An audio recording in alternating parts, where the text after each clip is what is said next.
কি বুঝলেন? এক ভাই পা ঘষা পাচ্ছে আর আরেক ভাইকে শালুকানি বেঁধে এমন সিঁদুর মাখিয়েছে, সবাই ফুল ছড়াচ্ছে, পয়সা দিচ্ছে, ধূপ দিচ্ছে। তাহলে লোকেশন চেঞ্জ তো সিচুয়েশন চেঞ্জ। সম্মান জায়গা অনুসারে ভালো মানুষের সাথে মেলামেশা করবে, সম্মান পাবে।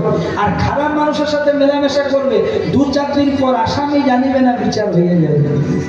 যশোদা ওই যে ধরাসুতি স্তন দান করেছিল, বলে হাম শাম কো পাস জাতি রে, শাম তোমারা কোন হ্যাঁ হিন্দি নয়, ব্রজগুলি। ব্রজগুলি হয় এটা কেমন তোমার লাগবে? হ্যাঁ বলবে ভিতরটা কেমন বলছিল? আরে বহু চাঁদনি রাত মে তু কাহা জাতি রে। আয়ান বলছে পূর্ণিমা রাত্রিতে কোথায় যাচ্ছ?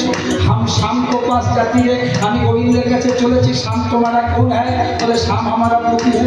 अरे शाम तुम्हारा पति है तो हम कौन है? शादी किया हम फिर भी पति है तेरा शाम। বিয়ে করলাম আমি, স্বামী হয়ে গেল গোবিন্দ। হ্যাঁ মা, যারা সতী নারী তাদের 2টি পতি, একটা ঘরের পতি, একটা জগৎ।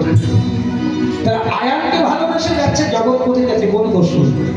যেমন আপনারা স্বামী সেবা করেন আর এখন জগৎ স্বামীর কীর্তন শুনছেন, এটা কি ক্ষতি? আবার যখন স্বামীর কাছে যাবেন, এটা বড় আনন্দ যে আমি জগৎ স্বামীর কথা শুনে তোমার সেবা করব। প্রেম সে বলিয়ে না দেবে, জোর সে বলিয়ে না, আরেকবার বললি। ঠিক আছে ঠিক আছে, এরকম বলে ঠান্ডা কম লাগে। এবার মিলনটা হয়ে যাবে ভালো করে।